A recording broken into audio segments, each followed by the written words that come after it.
Very warm welcome to this, our fourth History and Heritage Group presentation on the history of our oldest lodges. And this evening we're very pleased to welcome Brother Alistair McIntosh, past master of the Lodge of Aberdeen, number 1 Ter, who will give a talk on the history of his lodge very shortly. Well, firstly, can I ask you that you make sure that you remain muted and that you have your video working in order to be identified. Before proceeding, I'd like to just introduce a few of the brethren who are with us this evening, notably the Grand Master Mason, Brother Ramsay McGee, who's ever present with these presentations on our oldest lodges. Delighted to have you with us again this evening, sir. Our speaker this evening is Brother Alistair McIntosh, as I've just mentioned. Delighted to see Alistair with us. We also have Brother Tom Jessup, who's the chair of the Information and Communications Committee and a past substitute Grand Master. Other members of the History and Heritage Group, Brother Charles Winston, who's our secretary, Brother Alistair Henderson, Brother Dr. Douglas Nichol, and this evening we are delighted to have Ralph Gurovitz of 753 Montefiore lend us some assistance on the technicalities. I've got a list of individuals I've noticed here in the gallery, and I do apologise if I've missed anybody, but just very quickly, can I welcome our Grand Senior Warden, Brother Alexander Moncrief, Brother Ian Williamson, who's the Provincial Grand Master of Aberdeen City, Brother James Bartlett, who's Assistant PGM in Gloucestershire, Brother Ewan Rutherford, a past Deputy Grand Master, Brother Tom Davidson, who of course is our Grand Almoner, Brother Andy Mushet, Provincial Grand Master of Glasgow, and Brother Tom Wood, Provincial Grand Master of Kilwinning. And I do again apologise if I've missed any more of the senior Masons in this brief introduction. Brethren, for those who are not already aware, and I know there's a number of new faces with us here this evening, let me just tell you about the History and Heritage Group. It's a subgroup of the Information and Communications Committee of the Grand Lodge of Scotland, and we have a fairly extensive remit to identify, collate, record, preserve and promote the history and culture of the Scottish craft. And a very early plug, we have a new project underway, a new oral history project where we're inviting brethren to record on their own devices a 4 or 5 minute video explaining their situation over the past 3 months during the lockdown, just how it's affected them and their Freemasonry. So if you're not already aware of it, please ask your Lodge Secretary, he has fuller details. This series of presentations on the history of our oldest lodges is designed to remind our audience that Scotland does have the oldest lodges in the world, and this underlines the fact that Scotland is the home of modern Freemasonry. This evening's presentation and all of our proceedings are being recorded and available to view tomorrow on various pages. At this time, can I just invite our host to ensure that everybody is muted? Again, I'll mention that tonight's presentation is the history of the Lodge of Aberdeen, number 1 Ter, undertaken by Brother Alistair McIntosh. But before we move to that, can I just remind you, brethren, that there will be a question and answering session following the presentation. So I would ask you to hold any questions you might have until then. And in fact, it'd be a good idea if you would perhaps record any questions you might have on the chat box there. Later on, during the question and answer session, of course, if you do have another question to ask, just please raise your hand. Well, now I'd like to introduce the Grand Master Mason, Brother Ramsay McGee. If he would please now give a fuller introduction on our speaker this evening. Grand Master Mason, sir. Thank you very much. Good evening, brethren. May I add my personal welcome to those who have never been at one of the presentations before. It's an absolute delight. Oh, we've gone muted again, have we? No. It's an absolute delight to see you all here this evening. Our speaker this evening is a third generation Freemason. His father and grandfather before him being members of the craft. Indeed, his grandfather, Duncan MacDonald Lowe, served as substitute Grand Master and Deputy Grand Master, having been the Grand Almoner for many, many years. Alistair himself was initiated into Lodge Bon Accord number 669 back in 1986. And from there he affiliated to the Lodge of Aberdeen No. 1 Ter in 1999, becoming Master of the Lodge in 2006 and again in 2016. Alistair is currently the Secretary of the Lodge. He has also served the Provincial Grand Lodge of Aberdeen City very well indeed. He served as Provincial Grand Secretary for almost 10 years before being commissioned as Deputy Provincial Grand Master, which he held for a year, after which he was installed in 2007 as the Provincial Grand Master of the province of Aberdeen City. At Grand Lodge, Alistair has served in both the Grand Lodge Disciplinary Committee and the Information and Technology Committee. So, brethren, I would ask you all to give a very warm welcome to Brother Alistair McIntosh. Thank you. Thank you, Grandmaster Mason, Brother Ramsey McGee, for that very fine introduction of our speaker this evening. And I would now invite Brother Alistair McIntosh, please, if you would proceed with your presentation on the history of the Lodge of Aberdeen 1 Ter. The floor is yours, Alistair. Thank you very much, Mr. Chairman, and thank you, Grandmaster Mason, for your kind introduction, and good evening, brethren. The history of the Lodge of Aberdeen can be witnessed through the Aberdeen City Archives and the Lodge's marked book. The Lodge of Aberdeen is one of the oldest lodges in Scotland and has made a distinctive contribution to the history of Freemasonry. Originally an operative or stonemason's lodge, it probably predates the celebrated Mark Book of 1670 by at least a couple of centuries.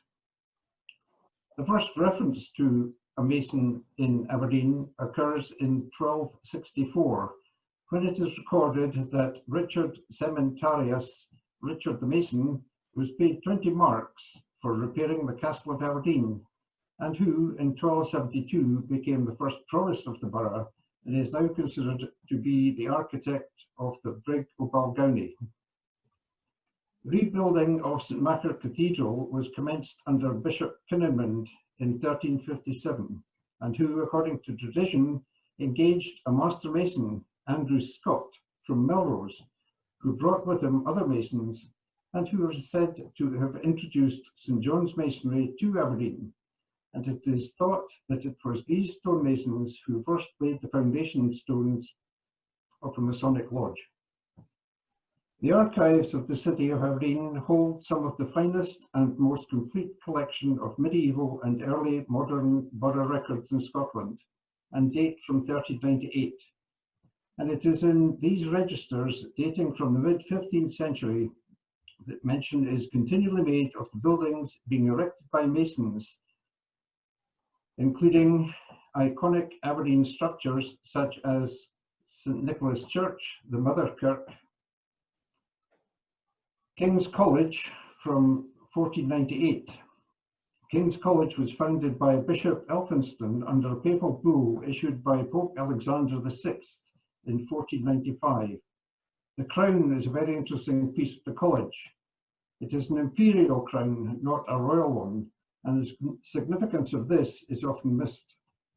The imperial crown is a symbol of universal dominion as opposed to a national one, and it is likely that this crown was incorporated into the architecture to support the Scottish Crown's claim to imperial authority within Scotland. And the Bridge of Dee, still used as one of the main entrances to Aberdeen. It is the oldest continually used bridge in Scotland. The first reference in the town's records to a lodge is in 1483, in which one of the minutes records an obligation before the magistrate and council by the masons of the lodge, spelt Ludge, to observe an agreement amongst themselves, a penalty for breaking this agreement being to be excluded from the lodge. It is one of the earliest recorded instances of the use of the word lodge in connection with the Scottish craft. The context used refers to the lodge as a corporate body of masons and not the building in which they met. In 1527, the borough magistrates issued a proclamation known as a seal of cause, incorporating certain crafts, including the masons, granting them disciplinary powers over their members. By this seal of cause, the masons' craft for the first time obtained official recognition as one of the crafts in Aberdeen, with a number becoming burgesses. This was reaffirmed in 1541 when a second seal of cause was issued, which should have consolidated the masons' position in the official hierarchy of borough society. But there are few further mentions of the mason craft in the records, and masons disappear almost completely from the burgess roll until the 1700s. One explanation for this may be that masons, perhaps through traditions of protecting their craft's autonomy, rejected the privilege and incorporation under the seal of cause, as it would have strengthened the hold of the borough over them. But a deacon of the masons is mentioned, along with those of the Wrights and Coopers, in 1554, suggesting that the masons were still regarded as one of the incorporated crafts. The masons never became part of the society formed by the Wrights, Coopers, and other trades. When the second seal of cause was obtained, the masons elected their own deacon, formed a society for themselves, passed bylaws, and accumulated funds in the same manner as the other associations. By a grant under the Privy Seal of 1590, James VI confirmed the right of a minor Aberdeenshire laird, Patrick Copeland of Udach, to act as warden and justice of the masons in the shires of Aberdeen, Banff, and Kincardine. The king sought advice from all the lodges in the northeast, and Copeland was universally recommended by them all. An appointment by popular choice of an early PGM, possibly. Over the centuries, the lodge met in various places. The rules stated that the brethren could not meet in a house where people were living, presumably so that no one could overhear what was being said. Their meeting places were therefore held in the open, in secluded places such as the sconces at the Point of Ness, approximately the area of the Cond Lighthouse, unless the weather was bad, in which case they met in a house, carefully chosen so no one could see or hear them. And given the climate in Aberdeen, it's very likely that most meetings were held indoors. One of the first buildings the lodge met in was on St. Catherine's Hill. This building was burnt down during a riot egged on by clerics.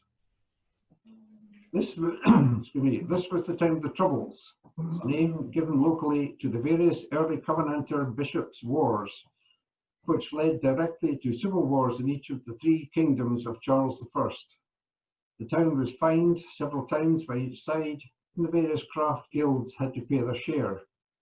The town was then raped, sacked, and burned by the Marquis of Montrose in 1644. In 1646, during the Scottish Civil Wars, recorded as the Battle of Aberdeen, George, Marquis of Huntly, the commander of a royalist force, defeated a force of Covenanters under the command of Hugh, Lord Montgomery. Another meeting place had been acquired on or near the site of St. Paul's Church, and in 1648, the Marquis of Gordon and his son Viscount Aboyne raided the town and left much of it in smoking ruins, including the lodge building. This was devastating, as all the books, papers, and the early written records of the lodge were destroyed in the blaze which engulfed that part of Aberdeen. But the Troubles were not over. Not long after the Gordon raid, the plague invested Aberdeen. So many died that the town's graveyard was closed and communal burial pits were dug, somewhere east of what is now King Street. In all, the population was reduced by between 30 and 50%, and in the latter part of the 17th century, adverts were being placed in Dundee, among other places, seeking masons to come and work in Aberdeen. After the Gordon raid, the lodge reformed and grew stronger, and it was probably at this time that non-operative, mainly nobility, and those considered at the time to be gentlemen members were admitted, and the slow transformation from operative or stonemason to speculative Freemasonry began.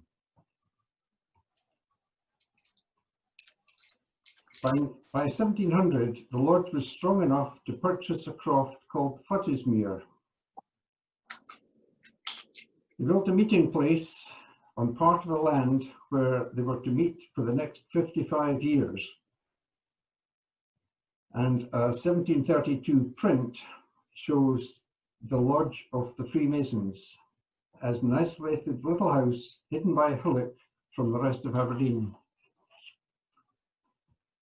As all the papers, books, and other artifacts belonging to the lodge had been lost in the fire of 1648, the Masons at the time began salvaging and recording what information they could recollect and rewrite what had been lost.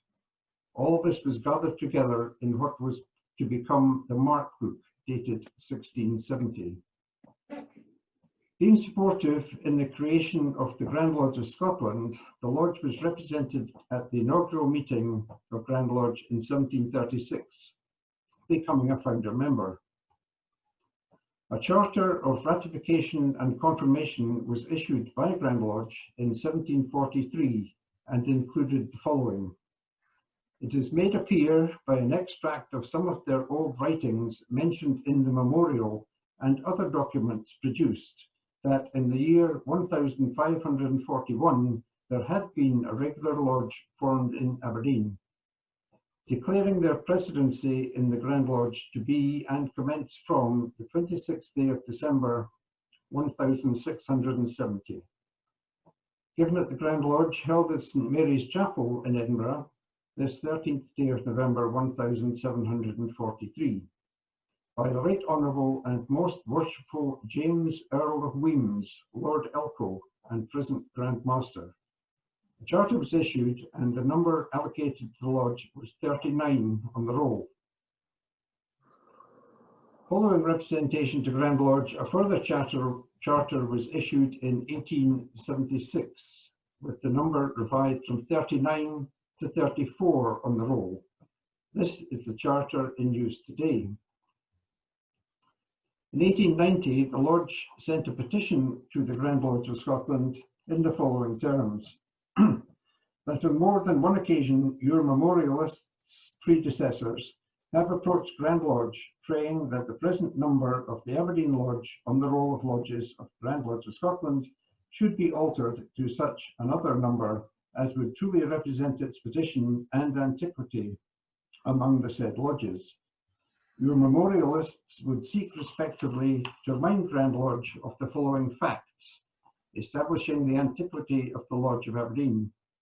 From the council registers of the city of Aberdeen, it appears that so early as 1483, Mason was flourishing in that city, and is proved by the Masons then making request that magistrates might interpone their authority on certain rules agreed upon by the Masons for their guidance, a breach of which rendered the offender liable to expulsion from the lodge. In 1527, the Masons were incorporated and a seal of cause granted to them by the magistrates, which the latter body confirmed and renewed in 1541. The existing records of the Lodge of Aberdeen began on the 26th of September 1670, but the list of members then given includes the names of more than one master of the lodge, thus proving that the first minute book, now extant, is only one of a series, the earlier volumes of which have been unfortunately lost. This fact is further attested from the various rules set down for working the lodge, which bear evidence that they had been in use prior to 1670.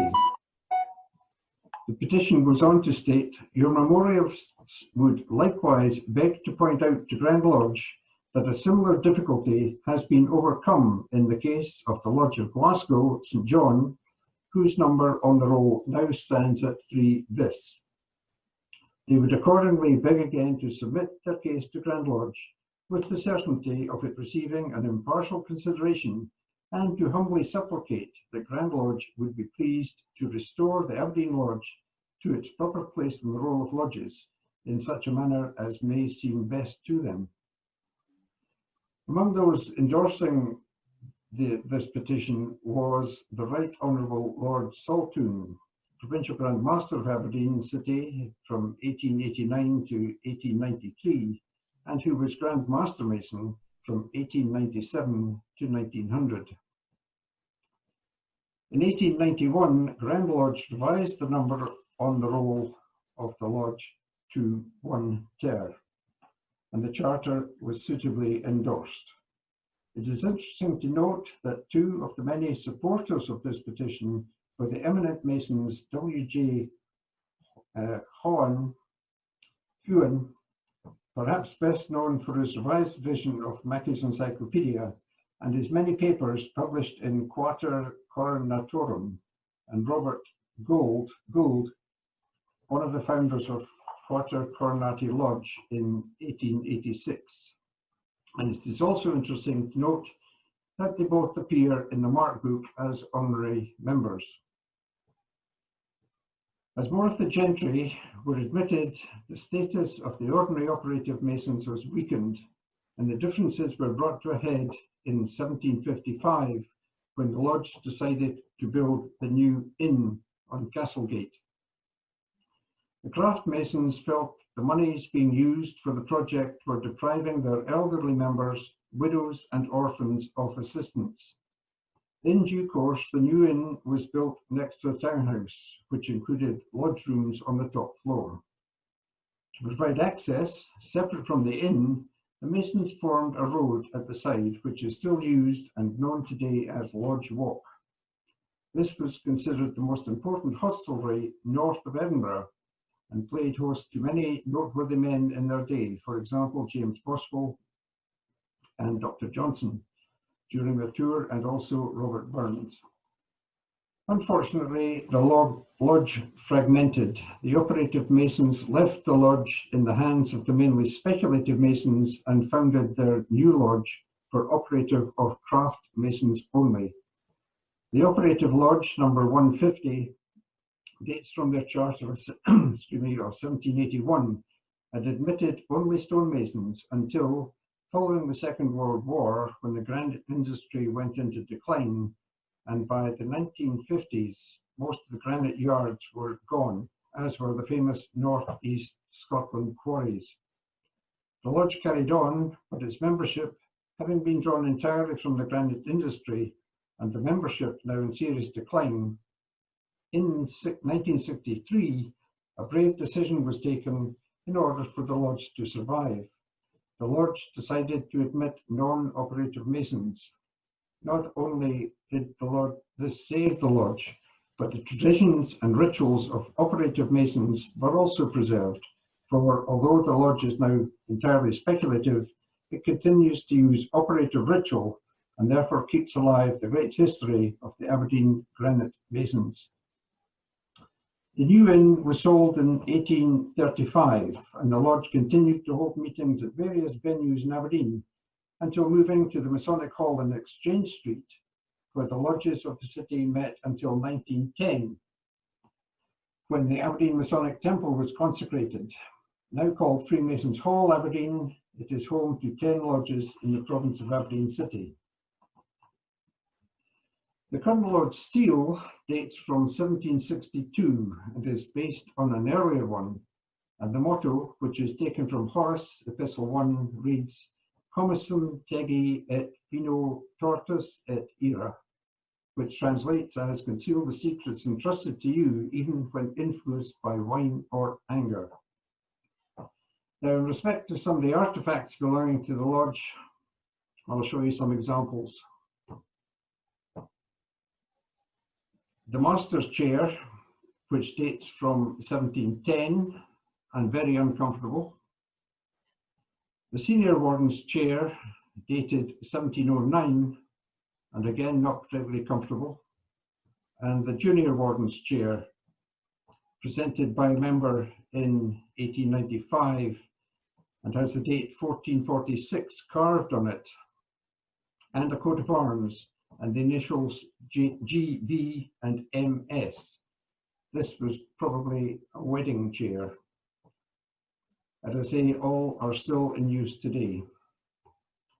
We also have a Geneva or Breaches Bible printed in Aberdeen printed in Amsterdam in 1640, which the minute show was presented to the lodge by a member in 1756.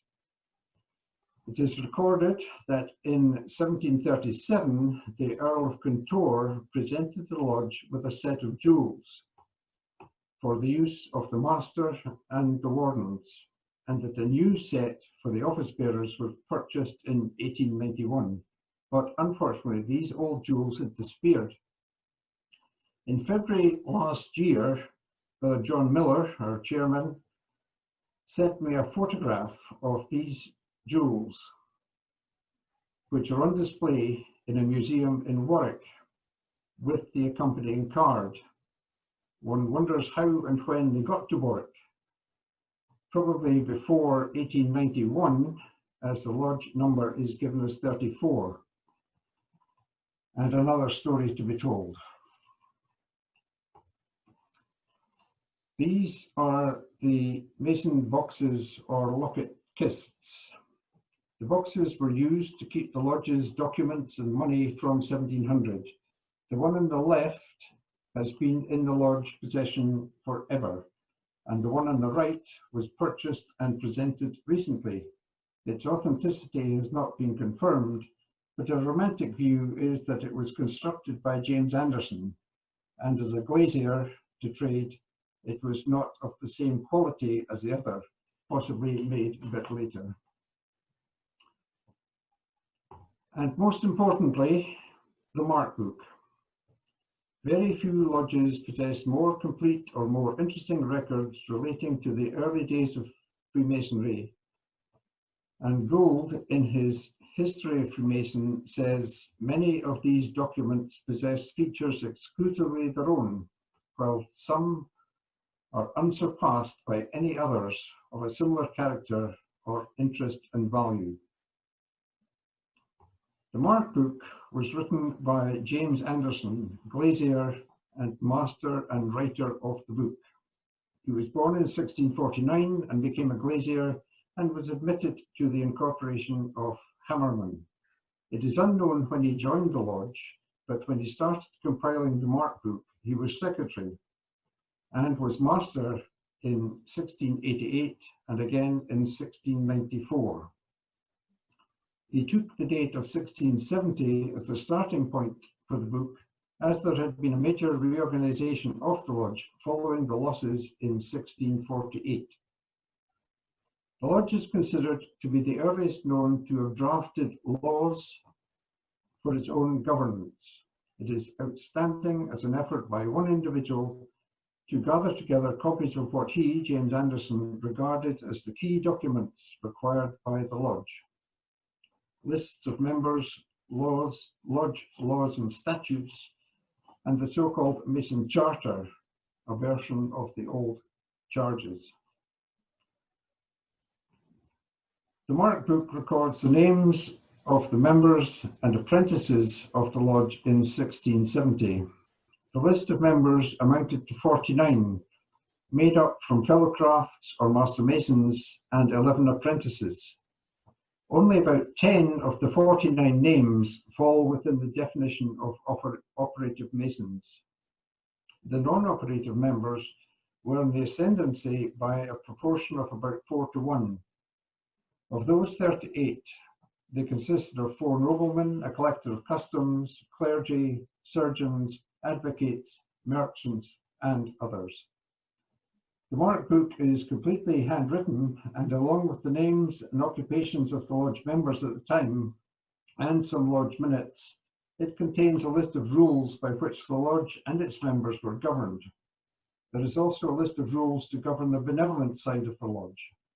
The lodge benevolent monies were stored with the Mark Book in the mason's box, or locket kist, which has 3 keys.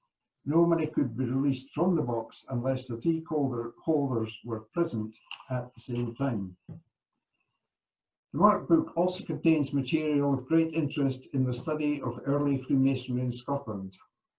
It reveals a lodge with a remarkable social range of members, titled noblemen, landed gentlemen, academics, lawyers, merchants, and craftsmen of all sorts, including operative masons.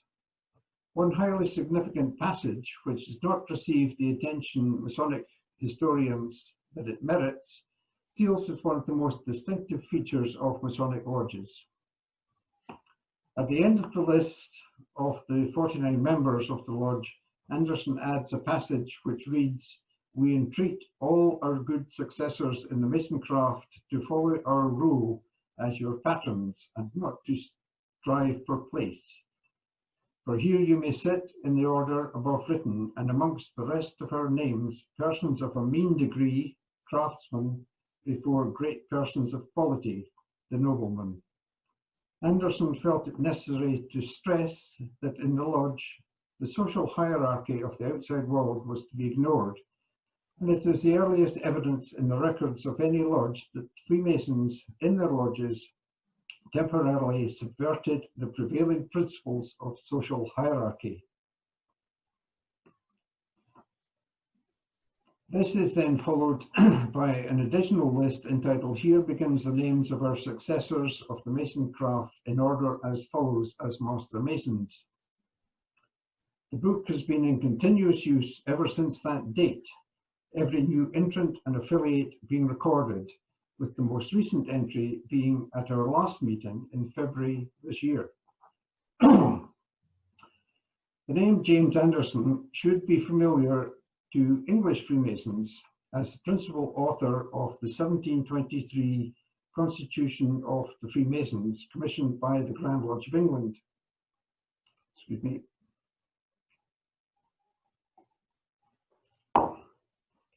This is James Anderson Jr., the son of James Anderson, author of the Mark Book. James Anderson Jr., 1679 to 1739, seems a surprising choice as author of the constitutions. He was a Scot, and Scots were not popular in England. He was a Presbyterian preacher, tolerated in England, but unpopular in the eyes of the majority, and open to unofficial persecution. There is little known about his connection with Freemasonry except that he was the son of Anderson Sr. He apparently was a member of the Horn Lodge in London, being recorded as such in 1723. It is likely that he was recommended to Grand Lodge as having expertise in the knowledge and teachings of Freemasonry, having learnt from his father. There is, of course, a great deal more that could be said about the content of the Mark Book, perhaps as a lecture in itself, but for now I will highlight a few interesting names contained in the list of members. John Montgomery, number 12 in the Mark Book, a Mason and Warden of the Lodge, designed and built the Market Cross, which stands in the Castle Gate. The Right Honourable John Keith, 3rd Earl of Kintore, as mentioned earlier, was affiliated to the Lodge in Aberdeen in December 1735. He was Master of the Lodge between 1736 and 1739. He also became the 3rd Grand Master Mason in 1738 and went on to become Grand Master in England in 1740, the first Freemason to do so. Lieutenant James Leith, later General Sir James Leith, joined the Lodge in 1780. His division held the centre at the Battle of Corunna. One of Wellington's most dependable generals, he was sent to the West Indies as Commander-in-Chief. He contracted and died of yellow fever in Barbados and was returned to England and buried with full military honours in Westminster Abbey. There are names of many of the architects and masons who designed and built the Granite City and edifices further afield, including Balmoral Castle, Queen Victoria and Prince Albert's sarcophagus, the granite bowls in the fountains of Trafalgar Square, to mention a few. Also, local industrialists who created Aberdeen Harbour, Some have quays named after them, Stonywood and Muggy Moss paper mills, and the Crombie wool mill. Any self-respecting blade in the 1780s wanted a Crombie coat. Quakerism emerged in Aberdeen from 1663, and the records show that there were many members of the lodge who professed to be Quakers, but it's a mystery how, rejecting as they did oaths and ritual, they could have been initiated into Masonry. The Quakers were persecuted for many years, but this was abandoned in 1679. Many sought to escape local hostility by immigration, many to New Jersey. The final Quaker Mason immigrant from the Aberdeen Lodge was John Skene, listed number 27 in the Mark Book, who landed in Burlington in 1678 and was in Pennsylvania by about 1681. He became deputy governor of the colony in 1685 and died shortly after in 1690. John Skene has been hailed as the first Freemason to become a citizen of the Western Hemisphere, and there is no one earlier recorded example of an initiated Mason to immigrate to the New World.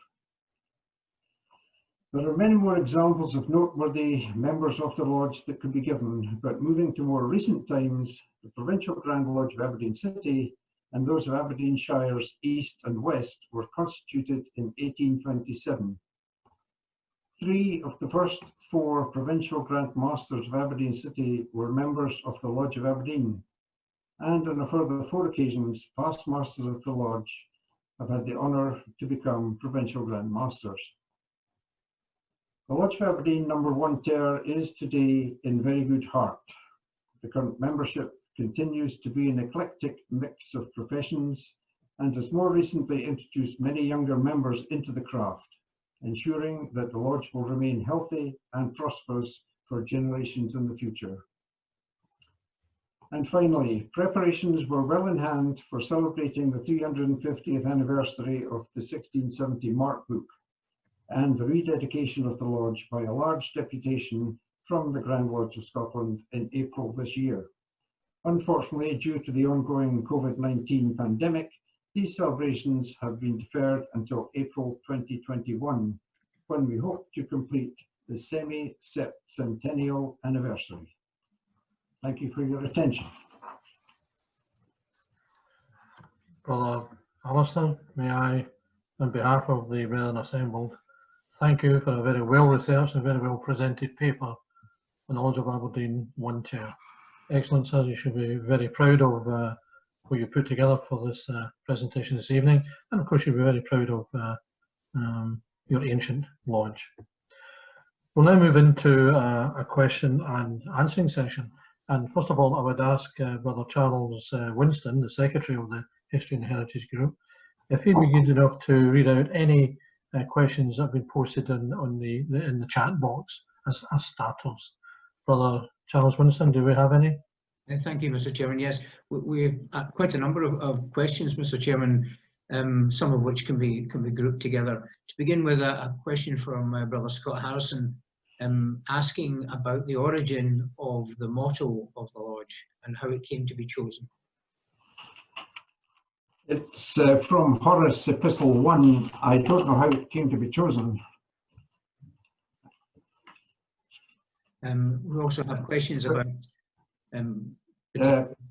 could you unmute Harry Petrie? He might have some comment on that one.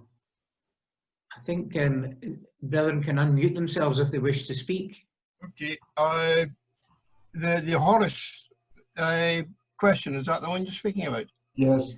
Yeah, the only thing I can think on is the old Masonic adage about always keeping your mouth shut. So they picked a classical way of putting onto the seal. It's the only thing the only reason I can assign for that particular motto. We have another question regarding and I don't know if you'll be able to answer this. A brother asking how many breeches or treacle Bibles there could possibly be within the Scottish craft. I don't know if anyone has any view on that. Anyone from the Lodge of Edinburgh?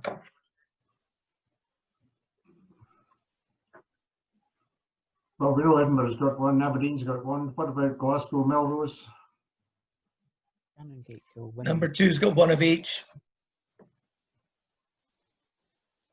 Kilwinning has one printed 1599. Well, that's a good list for a start. I have a question regarding whether or not the Masons deliberately decided not to join the Wrights and others in the incorporation, or in fact, whether in fact they were even invited. Was it a deliberate decision, do you think, to remain outside the incorporation? Very much so, because it would have given the borough power over them, and they didn't want that. They rejected that. They wanted to be their own society with their own laws, govern themselves. A question from Brother Stephen O'Donnell asking at what point would a Mason place his mark in the book in those times? Was it when he joined, or did he receive his mark, or was the mark a separate issue at that time? The first 49 names were members between probably 1648 at the time that things were lost and up to the 1700, and they had their Mason marks. The subsequent ones were listed as they joined the lodge. Any other brethren wish to come in now with questions?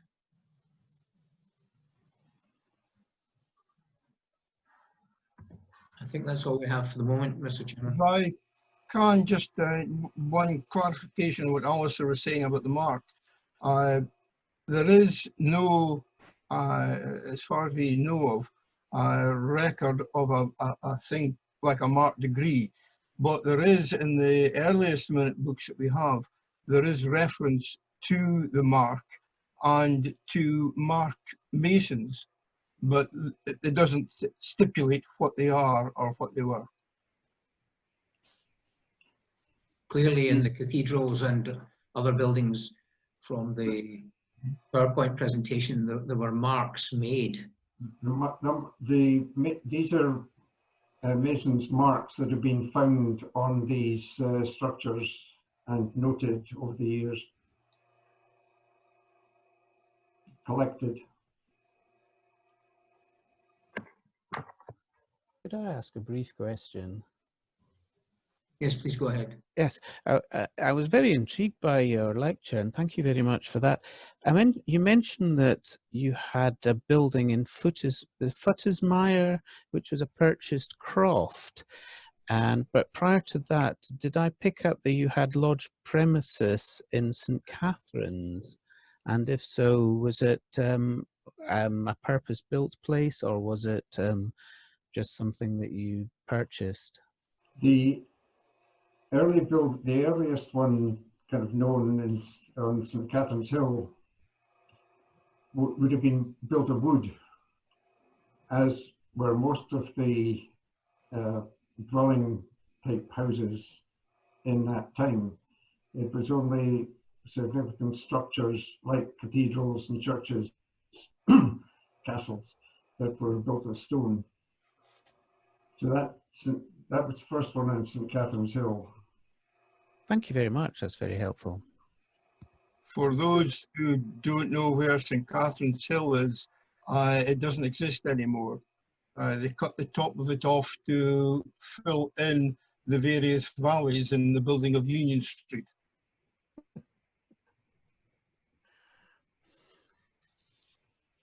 Just a matter of interest.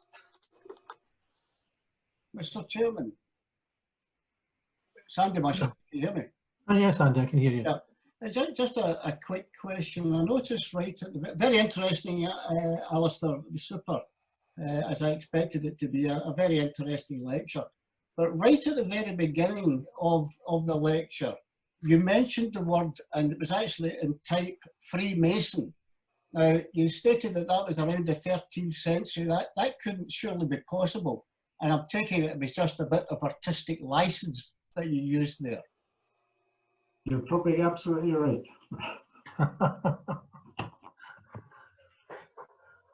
Okay, that answers it. Mr. Chairman, if I may, if Alistair would like to know more about those jewels, if he wants to communicate with me afterwards, I'll try and get some more information for him. Where's that? Those jewels in Warwick. Yes, very much so. Yeah, they're actually on a wall in the Masonic Hall in Warwick, not in a museum. Okay. It was, that was just the information we had. In fact, John's email to me, he got an email from somebody in England asking if he could find out anything about it. And then John passed it to me. Yeah, sorry, Alex, that original email was from me, but carry on. Oh, sorry. Okay, very good. All right.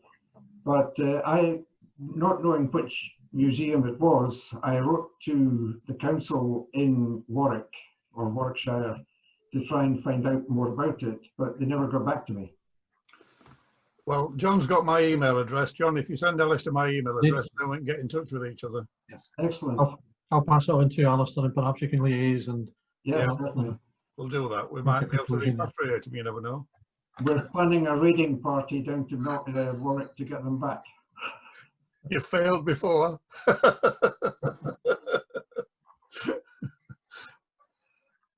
Okay. Do we have any other questions for our speaker this evening? I was wondering if I might ask a question. Brethren, I'm currently the Deacon Convener of the Trades of Edinburgh, and I have an interest in both Freemasonic and the ancient incorporation mysteries. My understanding is that a seal of cause gave an incorporation under Deacon a privileged position within the cities, the royal boroughs across Scotland, in that they became part of the council and were therefore part of the governance, the decision-making bodies within the royal boroughs. So I'm surprised that the choice to be autonomous was a good one. I wonder if you've got any thoughts on that. Well, just in as much as that's what they chose to do, they apparently felt that if they remained within the incorporation of all the other trades, the borough would have more control over them, and they wish to remain autonomous themselves.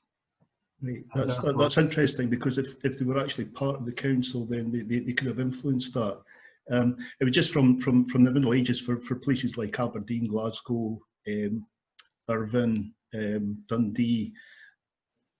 These individuals became part of the powerhouse. You know, the sort of like deacons. It was all about status, and incorporated status was bigger in terms of influence than a society. So it's an interesting one that I'd love to look into further. Obviously, today you still have the 7 trades of Aberdeen that are still influential and powerful within the city, albeit the ancient incorporations lost their monopolies in 1846.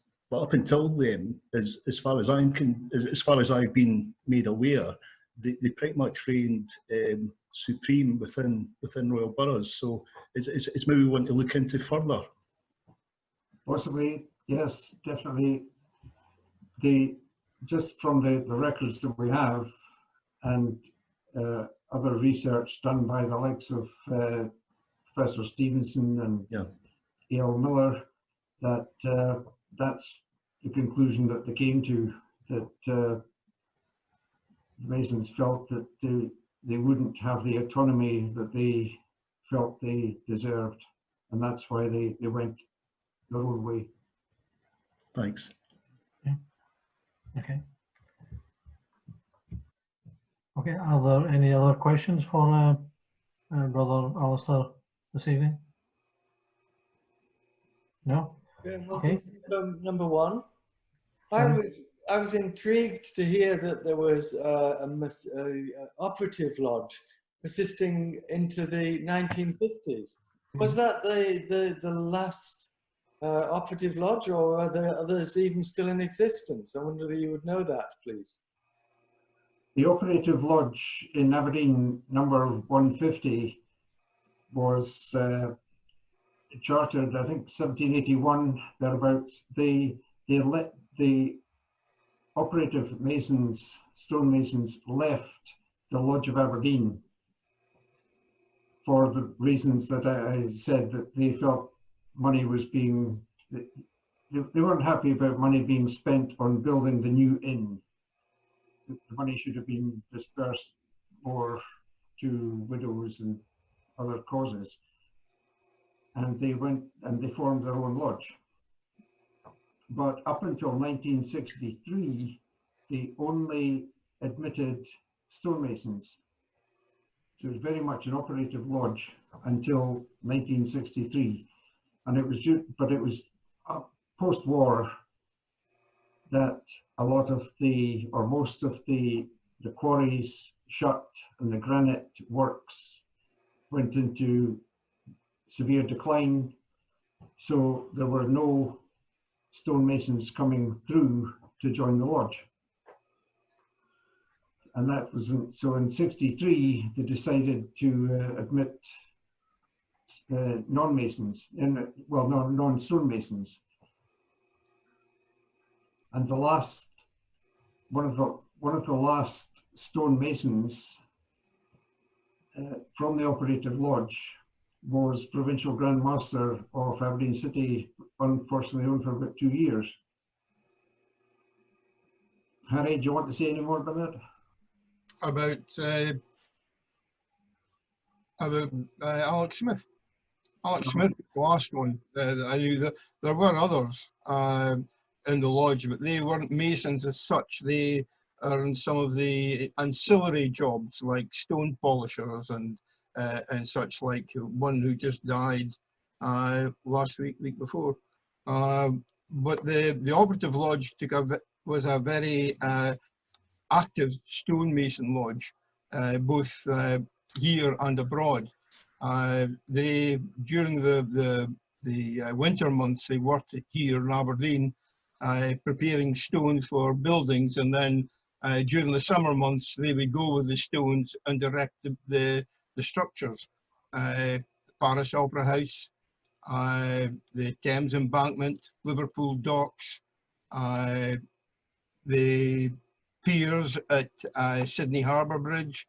They went over to the States and in Maine, and I think other place in New England, and helped open up quarries there, and assisted in the building of the Capitol building in Austin in Texas.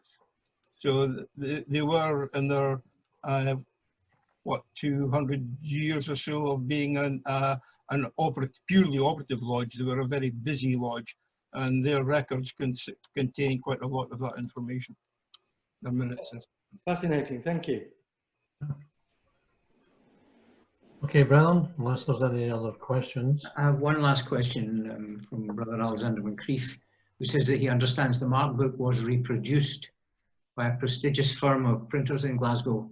He's asking how long that took, and could I also ask, how many copies were actually made?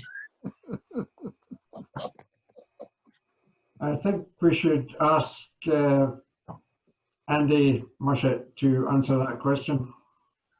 Well, thank you very much, Mr. Chairman. As you can probably see by the state of me, it was a labour of love producing that particular book. And there were, in fact, I think at the moment, I think there's only about 3 that have been produced. One for the lodge, one was bought by Moses Gomez, and I think there was an other in, I can't remember precisely where it was in America. But it was produced to, as you would imagine, the very highest of standards, with paper that was handmade, leather that was beaten by my own hands into submission, and it was gold-tooled, absolutely exactly as a facsimile of the book as it stands today. I would recommend that book to anyone who wished to have a copy of it in their collection, and I would refer you to Brother Alistair McIntosh, who has got the wherewithal to give you permission to get one of those books. Fantastic book, wonderful, wonderful looking item. So don't hold back. Buy one today. Very good, very good. If I may, this is a prototype, I believe. Alistair, is it not? No, the original was produced, and then because of the potential price that was being asked, 2 other volumes were produced, a hardback one, just more than A4, and a softback one, and I think that's the softback one you've got. Yeah, it is. Yeah.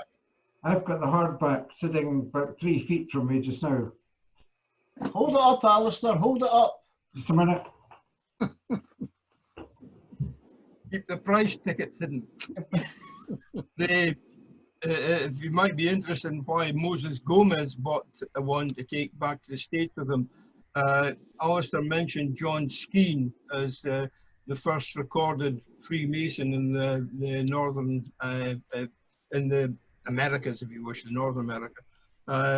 And of course, he's held in high esteem in New Jersey, where he is buried.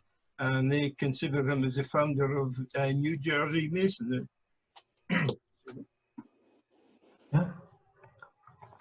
Yeah, that was good, Alistair. It's an absolute, it's a beautiful piece of work. I'd say it. As Andy said, it's a true facsimile. Each page was photocopied. It was photographed, rather. And if it's just, I'll open it anywhere. There's an example. On the, I don't know if it's your right or left, but you see the ink marks on the page. That is an exact copy of the original Mark book, which has, there's another example, if you can see that properly. Excellent. You see the ink marks on the obverse page. Is that the correct terminology, Andy? It is. Alistair, are the marks all exclusively from your own lodge, from One Ter? Which marks? The marks in the Mark book. Yes, they all belong to the, that's the first page.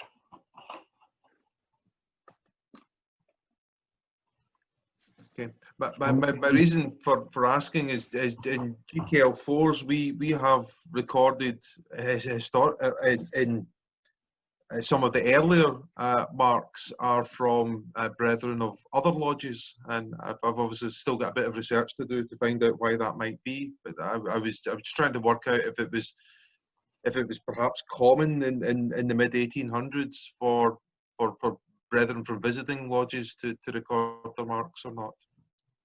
I can't answer that one particularly, but the 2 slides that showed St. Macher Cathedral and Bridge D, was it? Mason marks. Probably not all original Aberdeen, in that certainly in the likes of Masons coming up from other parts of the country might have brought their own marks with them, so they're not maybe exclusively Aberdeen. Thank you. Thank you. Brendan, last chance. Any further questions? Okay, then, Brendan, thank you. Thank you, Alistair, for an excellent presentation. And thanks to all the brethren who fired in some questions there to help clarify some of the comments and issues raised by Brother Alistair there. But overall, an excellent presentation, Alistair. Thank you very, very much indeed. And at this time, I might just ask our Grand Master Mason, Brother Ramsay McGee, if he would care to say a word at this time. Thank you very much, John. Can I just add my thanks to Alistair for a very interesting presentation tonight. I found the PowerPoint very, very useful, and it was good to follow on the PowerPoint just some of the topics you were talking about. So it was a tremendous night. Thank you very much indeed, Alistair. And could I thank all of you? I see we've got 79 at the moment. We were up, I think, to 82 at one point, which is absolutely tremendous. So could I thank you all for supporting this Grand Lodge initiative through the History and Heritage Group. Thank you very much indeed. We look forward to seeing you all next week when we move back south again, down to Edinburgh, and Malcolm will be our host on that day to tell. Just keep smiling, Malcolm. We look forward to your presentation a week tonight. So thank you all very much indeed. Thank you. Thank you, Grandmaster Mason, for your comments and for your ongoing support to the History and Heritage Group. As Grandmaster Mason has just alluded to, our next presentation is a week this evening, Thursday, 9th of July, again a 7 o'clock kick-off. Canongate co-winning number 2, and our speaker that evening is Brother Malcolm McRae, who's with us here this evening, of course. A link will come up on Facebook early part of next week, Monday probably.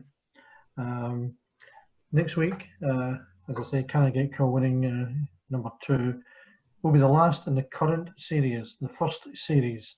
The next series is planned to start on Thursday, 10th of September, when we will invite Lord Scone and Perth, number 3, and thereafter we will invite on a weekly basis the Lodge of Glasgow St John, number 3 Biz, Glasgow co-winning, number 4, Canongate and Leith and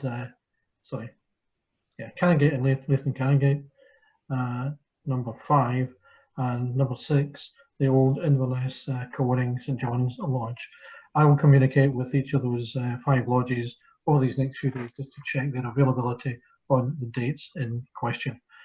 So next week is our last. We have a wee summer break in case anybody likes to fly away and have a wee holiday, as if.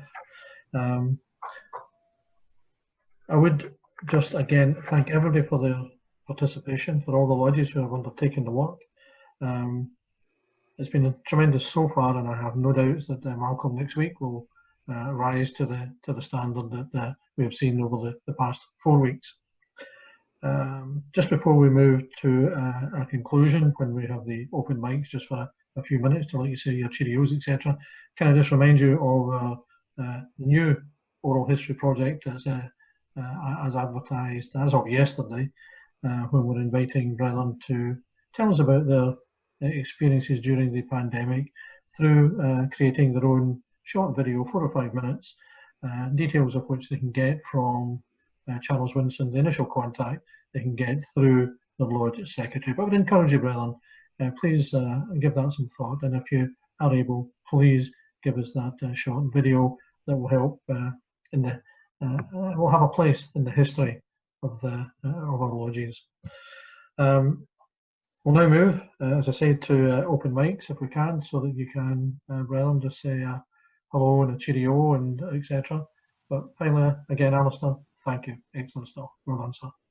Open mics. If anybody has any cheerios or whatever's to say, please do. Congratulations, Alistair. Thank you very much for a first-class presentation. Very enjoyable. Thanks, Alistair. Great. Thank you.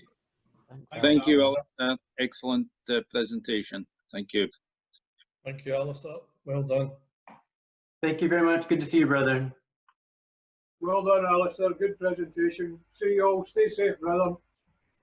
Okay, Thank you, Alistair. Yes, thank you, Alistair. That was superb tonight. Thoroughly enjoyed that.